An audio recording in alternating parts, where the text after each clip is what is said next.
ñu ngi leen di nuyu di leen jaajëfal yéen ñi suivre chaîne bi di xalaat TV ñu leen di dalalaat ci seen jàngatu bés bi tey dañuy ñëw ci li concerné suñu réew yi ndax li ñu fas yéene waxtaane tey laalewul dong Sénégal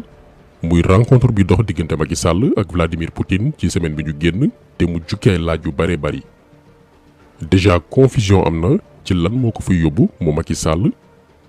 ñii jàpp nañ ni jéem a dox tànki jàmm diggante Russie ak Ukraine la loolu laa ci nday leeral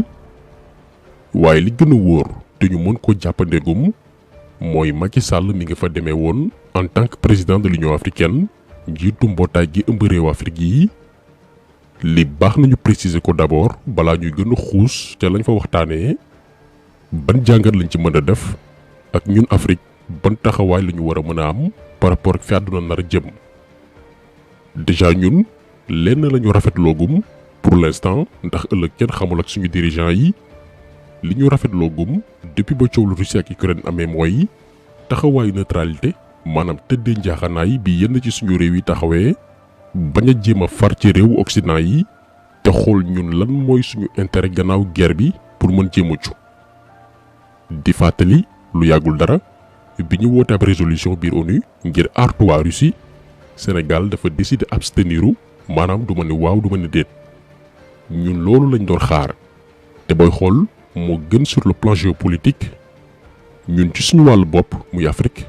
bu faral di am suñu bopp lañu war a faral ndax monde baa ngi dem ci crise boo xam ni dafa war a fekk ñu taxaw pour affronter ko d'ailleurs foofu la ñu ñëw maanaam jamono jii yan impact yan jeexital la guerre Russie ak Ukraine nekk di def ci suñu nekkin ak suñu koom-koom lii la ñu bëgg a leeral d'abord pour que ñu bari comprendre enjeu yi ak ban taxawaay lañ ci war a am comme ni ko yeneen réew yi nekk di defee. diagramme bi ngeen di seen ay données la yu ñuy won ñaata la réewu Afrique yi di importer ci produit di ko jëlee Russie ak Ukraine te mu bokk tey ci suñu dund diggante 2016 jàpp 2020 laata crise bi di am. diwlin importé bi ñuy gën a utiliser bu doon téeméer ci marché bi lu ëpp ñeent fukki yi Russie ak Ukraine lay bàyyeekoo. blé bi nga xamante nii la ñuy defaree farine te ñu koy consommer lu bare bari suñu réew yi li ci Afrique di jëfandikoo bu doon téeméer 40% yi ñeent fukki yi itam mi ngi jóge Russie ak Ukraine. Sénégal dong en 2022 plus de 60% ci blé bi ñuy jëfandikoo ñaari réew yi ñoo ñu koy baaxee boolewuñ ci yeneen xeetu céréales yi nga xam ni dem na ba bokk suñu dund moo xam mboq mi ak yeneen te jamono ji boo xoolee Ukraine mi ngi ci guerre réewu Russie teg nañ ko ay daan ngir xañ ko mu jaay ay produits am donc semaines yi di ñëw bu situation bi changé wul lu bari ci li ñuy consommer dafay gën di yokk di dem parce que produire li ñuy jëfandikoo amuñu autonomie alimentaire nga jël aussi yeneen produits yoo xam ni bërëb liggéeyukaay ak dañ koy yittewoo par exemple fer bi acier bi matériaux yoo xam ni dañ koy utiliser bu baax a baax ba ci engrais bi ñuy jëfandikoo ci wàllu mbay yu ci bare bari Russie ak Ukraine lay jógee ñu koy importer kon ngeen gis ni suñu dund lu ci bare bari dafa dépendre bitim réew lii nag défaillance suñu système politique yi la depuis les indépendances mooy depuis 1960 amul benn régime bu fi jaar ne naa fexe ba li ñuy dundee mu doon luy bàyyeeku ci ñun dañoo jël suñu lépp wekk ko nasaraan si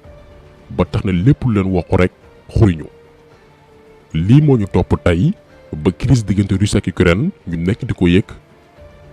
comme que nag pexe amagul ci nu mu gën a gaawee la ci des mooy négocier gum fii la ñu toll. donc ci contexte bii la Macky Sall demee Russie ngir rencontrer Vladimir Poutine demu fa ngir négocier jàmm seen diggante ak Ukraine ndax bu ñu waxante dëgg amuñu influence diplomatique bi donte bu ñu amoon fulla depuis 1960 ak li ñu yàlla may ci richesse kenn du décider dara ci àdduna bi te duñ ci ànd waaye comme ni ko benn citation di waxee rek l'Afrique est un mendiant assis sur une montagne d'or. Afrique mi ngi mel ni yalwaankat bu toog ci gan su wurus am nañu lépp waaye foo ñu fekk ñoo ngi tàllal loxo. donc bi Macky Sall demee Russie en tant que président de l'Union africaine ngir waxtaan ak Poutine ci posture bii la fa demee woon maanaam jàmbat ak ñaan njekk da ko xamal ni jamono jii crise bi mi ngi nekk di créer ay jafe-jafe ci suñu réew yi nga xamante ni suñu koom-koom demeewul noonu Macky Sall mooy wax mu dolli ci ne donte ñaari yoon yi mbootaayu xeet yi teg daan seen kaw ñu bari ci ñun réewu Afrique yi ànduñ ci waaye teewul mbir yaa ngi retourné contre ñun ndax sanctions yi tax na mënatuñ jot ci yenn céréales yi waaye surtout engrais bi lii la Macky Sall wax Vladimir Poutine li ko Poutine tontu nag mooy xamal ko ni loolu bàyyeekoowul ci ñoom maanaam yenn Russie newul xañ africain yenn produits yi occidentaux yi ñoo teg ay daan seen kaw loolee créé blocage jëm ci wàllum importation yi exportation yi rax ci dolli ñu génne la banque russe ci système financier international bi naan SWIFT loolee di jafel payooru yenn réew yi seen diggante ak Russie maanaam buñ doon tënk waxtaan bi Macky Sall ñëw na tiis soxlaam ci turu mbootaayu réew Afrique yi muy Union africaine Poutine daal di dégager responsabilité am ne ko jafe-jafe bi du ci man ci occidentaux yi la ñoom ñi nga xam ni pour seeni intérêt personnel dugal nañu réewu Ukraine ci combat boo xam ni amul woon les moyens pour dëkku ko loolu defoon nañ ci ay leeral au lieu que nag ñoom occidentaux yi dellu ginnaaw defuñu loolu dañoo jël ay daan teg ko ci kaw Russie di jox Ukraine ay ngànnaay boole ci di wëy di xamba taal bi. léegi nag ñun jàngat biñ ciy def mooy jamono jii moo xam Union européenne moo xam États-Unis moo xam Union soviétique ku ci nekk guerre bi poussé na la ngir nga xool nooy def ba bañ a dépendre te ci keneen. boo jëlee Europe comme que ci gazu Russie bi la ñu gën a yaakaar ci lu bare bari te boo moywul Vladimir Poutine daal di tëj robinet yi ndax jamono ji ci position de force la nekk ñoom européens yi daw nañ ñëw Sénégal ngir profiter ci suñu gaz bi nekk suñu diggante ak Mauritanie loolee moo fi indi woon chancelier allemand bi di Olaf Scholz ay bés ci ginnaaw ba journal Le Soleil xëy bi ni ne Sénégal noppi na ngir alimenter Europe ci wàllum gaz. nga jël ci côté Russie ñoom itam malgré li ñu leen di jéem a isolé génnee leen ci système économique et monétaire mondial bi ñoo ngi xool naka la ñuy contourner la tendance gën a dëgëral seeni relation ak yeneen réew yi rawatina Afrique dëkku arabe ak asiatique yi neexal diggante bi pour ñoom it seeni intérêt maanaam boo xoolee réew yi ku nekk am nga sa agenda personnel waaye ñun Afrique lan mooy suñu agenda lan mooy suñu modèle de résilience ngir ëllëg yenn crise yi bañ a amati njeexital ci suñu nekkin li ñu seetlu mooy ba tey ñoo ngi ci position woote ndimbal ak ñaan alors que li gaay di wër mi ngi ak ñun ci fànn yépp bu dee suuf su baax ngir bay dundee Afrique lim ci yor xaaj bi exploité wuñu ko àll baa ngi ne yàmbalang bu dee ndox mu baax waxuma Afrique gépp ndax dafa yaatu mais Afrique de l'Ouest dong fleuve Sénégal 1750 kilomètres ndox mu neex la te baax bu jugee Guinée dugg Sénégal jaar Mali dem bët gànnaaru suñu réew teere ji Mauritanie yàlla moo ñu ko may gaz bi nga xam ni tey bokk na ci enjeux principaux wu guerre bi Sénégal kese da cee yor loo xam ne tey mënoon nañoo aj baar bi fu kawe tàmbali yëkkati mbagg comme réew yu mag yi taxaw taxawaayu boos boole ko fulla gu mat sëkk tubaab yi ñëw di raam di saraxu suñu kanam ñu laxas jaan ci mbir yi jaaleen affaire def coopération win-win gagnant-gagnant ne gaay li ngeen soxla ñoo ko yor condition yaa ngi nii ni kon waxuma ñun suñu génération mais même suñu sët yi ñëw dañuy fekk Sénégal mel comme dëkk arabe yi ci développement xaalis bi di tuuru ci réew mi ndax li gaay di wër ñoo ko yor mais lan moo nekk di xew lan la ñu nekk di remarquer ñoo ngi dem di yalwaan dund mel ni ñun dañoo ñàkk alors que jeunesse baa ngi fi suuf saa ngi fi ndox maa ngi walangaan matière ak xam-xam bi manqué wuñu ingénieur agricole yaa ngi fees dell ci réew mi mais ñun ñoo lànk jël décision bañ a autonome lànk ne duñu téye suñu avenir ak suñuy ñaari loxo tey benn 43 milliards boo xam ne mënoon naa financer mboolem ñi amoon ay projet mbay ngir ñu préparer wu ci crise alimentaire bi war a ñëw ay emploi créé wu secteur transformation bi dox Macky Sall dafay jël 43 milliards yooyu noonu séddale ko 500 000 njaboot ngir bëgg yaa baax parce que élection yaa ngi ñëw famille bu nekk am 80 000 lekk ko ci benn semaine mu jeex balaa weer ñu nekkaat di jàmbataat xiif ak ñàkk lii mooy politique gu tappale te ci la Macky Sall nekk. nga jël aussi wàllum pétrole ak gaz benn waay bu tekkiwul dara comme Franck Timis mooy ñëw corrompre président ak rakam 6 000 milliards juróom benn junni milliards yoo xam ne ñoom seeni poche la jëm ak seeni njaboot ñu jël contrat pétrole ak gaz sénégalais yi jox ko waa ji nag comme que amul xam-xam ngir exploiter wàllum pétrole ak gaz daal di jëlaat contrat bi jaayaat ko waa BP yi ay milliers de milliards encaissé xaalisam dem noosee ko sénégalais bi toog di digg ni pétrole ak gaz ñi ngi koy exploiter ci réew mi te du am benn njeexital ci dundam du xam fu mu jaar parce que benn groupe pour seeni intérêt personnel ñooy làqatu négocier ci turu sénégalais yi pour seeni poche ñoom tey la ay génération ki génération ci loo xam ni réew mi mënoon na cee jaari développé ba faaw. tey ba ci crise bi nekk di xew ñu naan dund bi dafay gën a cher ci àdduna bi li ñu bari xamul mooy bu neexul réewu Occident yi jeex na yàgg na ndax avant Poutine di envoyer soldat Ukraine avertiroon na leen du benn yoon du ñaari yoon ndax li leen Poutine waxoon dafa leer daf leen waxoon ni du ma seetaan ngeen utiliser Ukraine installer seeni base sama buntu kër ngir ëllëg mën a dal ci kaw Russie parce que Poutine lu ko waay mën a waxal moom intérêt Russie lay sàmm du ci négocier benn yoon bu l'Occident génnoon ci seen projet mbaa seen agenda daane Russie jaare ko ci Ukraine ni kon tey guerre bi jeex na mais li ñu remarqué mooy ñoom réewu occidentaux yi dañoo bëgg suuxat guerre bi bëgguñ mu dakk su ko defee lu ñuy gën a dem crise mondiale di gën di am réew yi ci mel ni Afrique nag gën cee sonn ndax préparé wuñu suñu bopp ñu daal di profiter nag ci crise boobee imposer ñu lépp lu leen neex lii Imam Alioune Badara Ndao da ciy defoon intervention bu am solo partagé woon nañ ko suñu page Facebook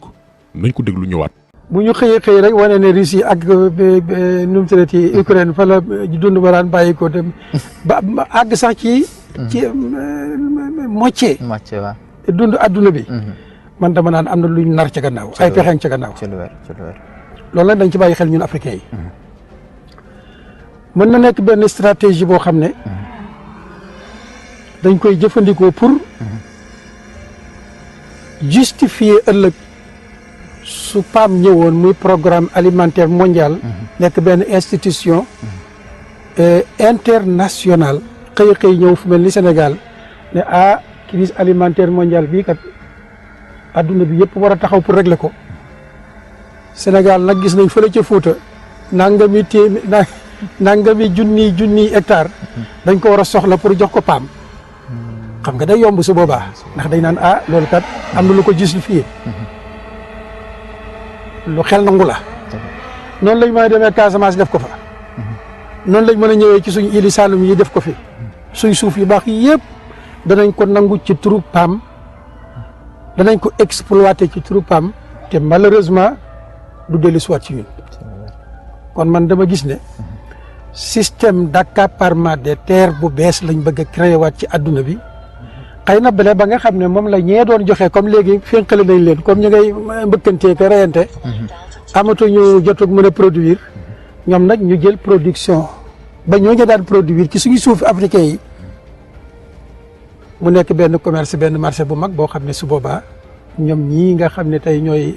ñi saytu adduna bi di ngacc adduna bi danañ ko mën a ngaccaat blé bi Ukraine doon joxe ñoom ñoo koy joxe ci yan prix nag waaw su boobaa loolu wa jar a xelaataat moo tax dama naan société yi nga xam ne ñoo nekk fii nekk ay société civile nañu préparer loolu gaaw taxaw jeunesse bi nañ gaaw taxaw nga xam ne xelaat yu mel noonu buy juddu ëllëg rek ñu wan leen ne déedéet ñun amuñu problème mu crise alimentaire mondiale doole jiñ ci nar a def nañ ñu ko jox fii ONG yi xale yi liggéey ci bu boobaa lépp loo xam ne lu ñuy ragal ci xiif la communalisation lu muy jëriñ mairie yi nañ leen ko jox ñu exploiter seeni suuf ci turu Sénégal lépp luñ fa produire indiwaat ko ci sunu marché sénégalais bi dund bi mën a yomb waaye xëy rek bëgg a nangu suufi adduna bi te noonu lañ ko bëgg a defee nag man loolu laa ci xam moo tax daal dama naan alerte la boo xam ne maa ngi koy alerter adduna bi rawatina Afrique. intégralité interview bi mën ngeen koo fekk ci chaîne YouTube bi di Fafa TV lien baa ngi ci description vidéo bi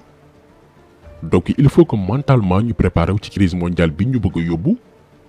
waxoon nañ ko waxati ko pour que le nouvel ordre mondial taxaw faaw ñu créer ay problème ci réew yi doomi aadama yi sonn bay woote wàllu liñ naan kuy daanu ci teen même boo ko taalee la ab jaasi da ciy jafandu ndax bëgg a mucc. ci lii la ñu bëgg a yóbbu mooy la stratégie de créer des problèmes pour apporter des solutions. ci solution à l'occidental boobee nag la ñu nar a gën a delloowaate ginnaaw gën ñu tënkaat continuer waat dañu coloniser encore des siècles ndax lan ay dirigeants yu bëggul seen askan ñoo xam ni amuñ benn politique pour ndaw yi xooluñ naka la Afrique mën a rocceekoo ci buumu njaam am indépendance. kon taxaw bi tey loolu la woon ñu ngi leen gërëm dina jaajëfal di leen di daje incha allah beneen yoon ci beneen jàngat jaa ngi jëf.